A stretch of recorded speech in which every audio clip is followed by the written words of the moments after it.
Welcome into the PFF NFL Daily. Today, breaking down another mock draft. This time, Mike Renner has his latest version. It's over at pff.com. And I like how he got a little crazy with this one because a lot of mock drafts, you don't allow trades. But he went and made a big quarterback trade. So we're going to break it all down, starting with the Seattle Seahawks. Trade Russell Wilson to the Philadelphia Eagles.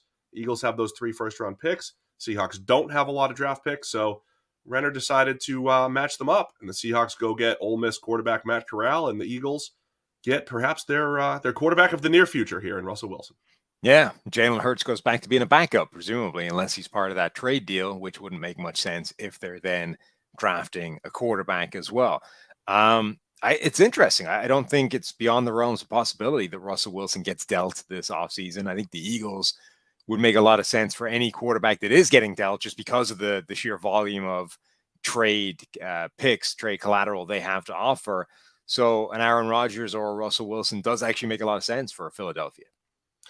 In this trade, so it's multiple first rounders. So the Seahawks go get Matt Corral, and they get Bernard Ryman, the big offensive tackle from Central Michigan.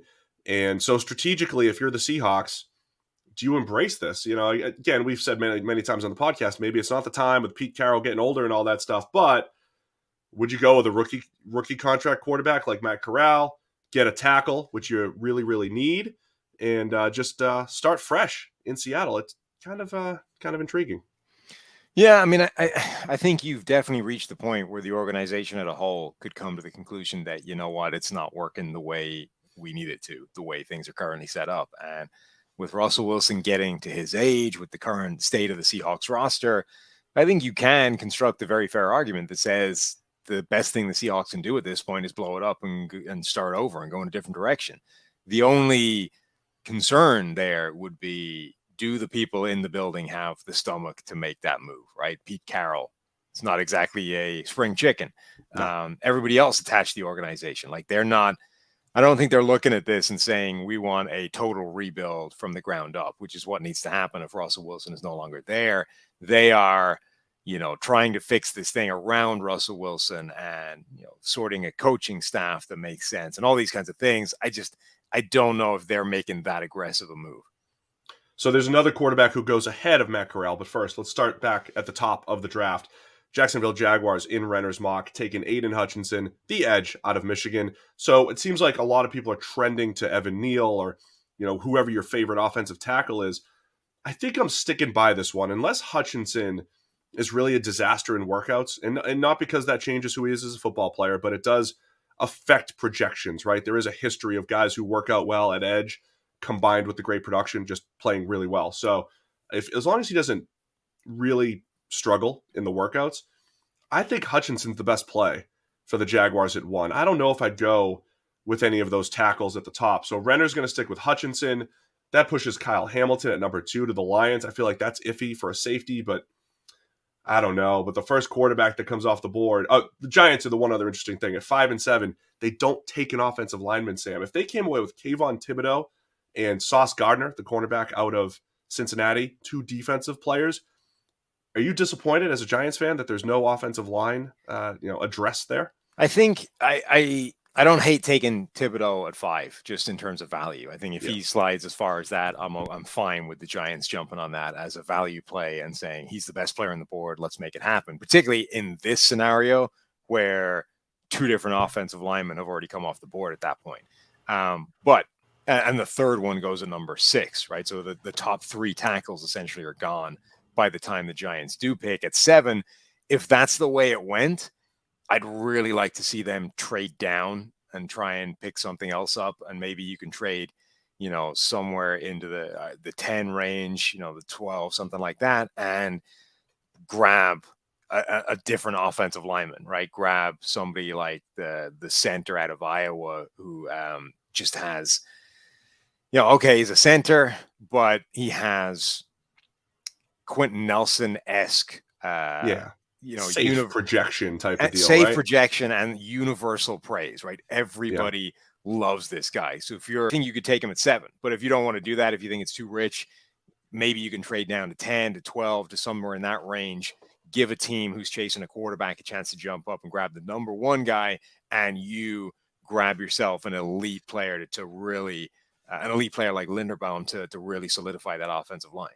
If I were the Giants, I'm really intrigued by a pick at 5, like you said, and then taking 7, essentially the Justin Fields pick, continue to trade down and have something that looks back and it was like, in exchange for Justin Fields, the Giants got like these 5 players just to like really justify that, that trade down that they made last year, which is unlike the great Dave Gettleman before he left. Well, Hoops fans, the latest offer from DraftKings Sportsbook, an official sports betting partner of the NBA, is too good to pass up. I'm talking between the legs 360 windmill good. New customers can bet just $1 on any team, and you get $150 in free bets if they win. It's that simple. Sportsbook isn't yet available in your state. Still take a shot at a big payday with huge cash prizes with DraftKings daily fantasy basketball contests, and DraftKings is giving all new customers a free shot at millions of dollars in total prizes with their first deposit.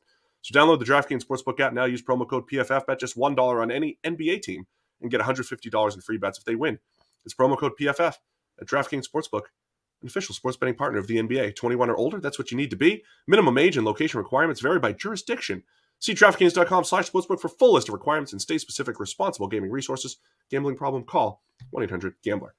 All right, I hinted at the first quarterback coming off the board. It's Malik Willis going to the Steelers. So I think the Steelers, by the way, in this mock, they move up to number 9.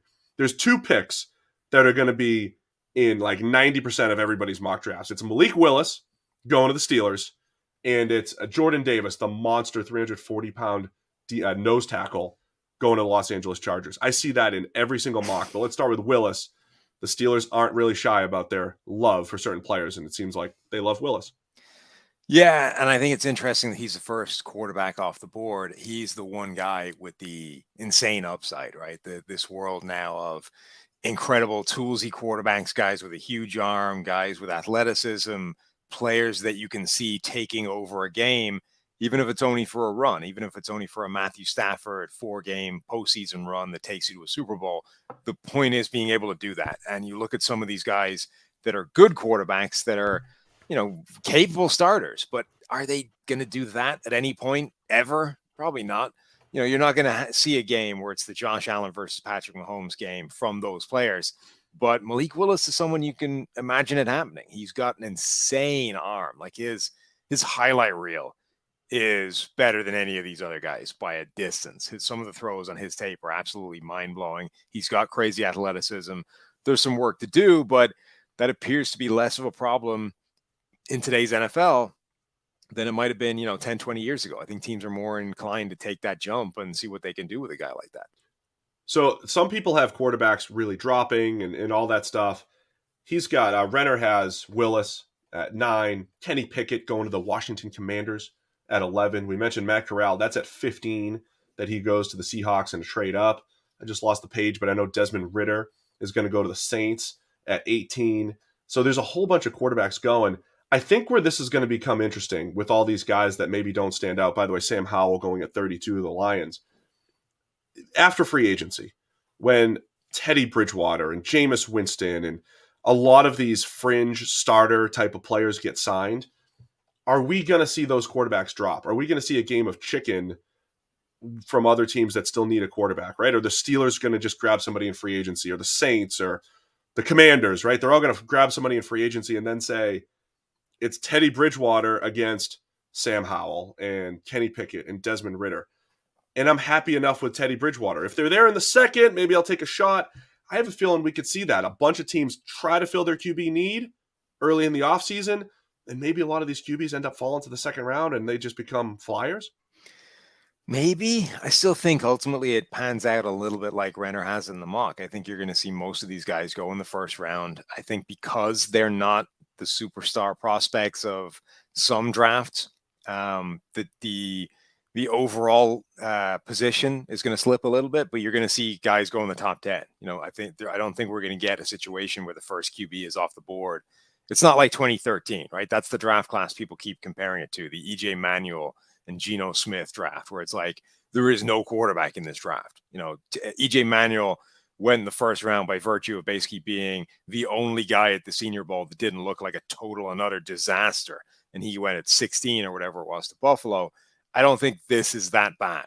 So guys like Malik Willis, who shows all the tools you need, I think is going to go in the top 10 somewhere, and maybe not him alone.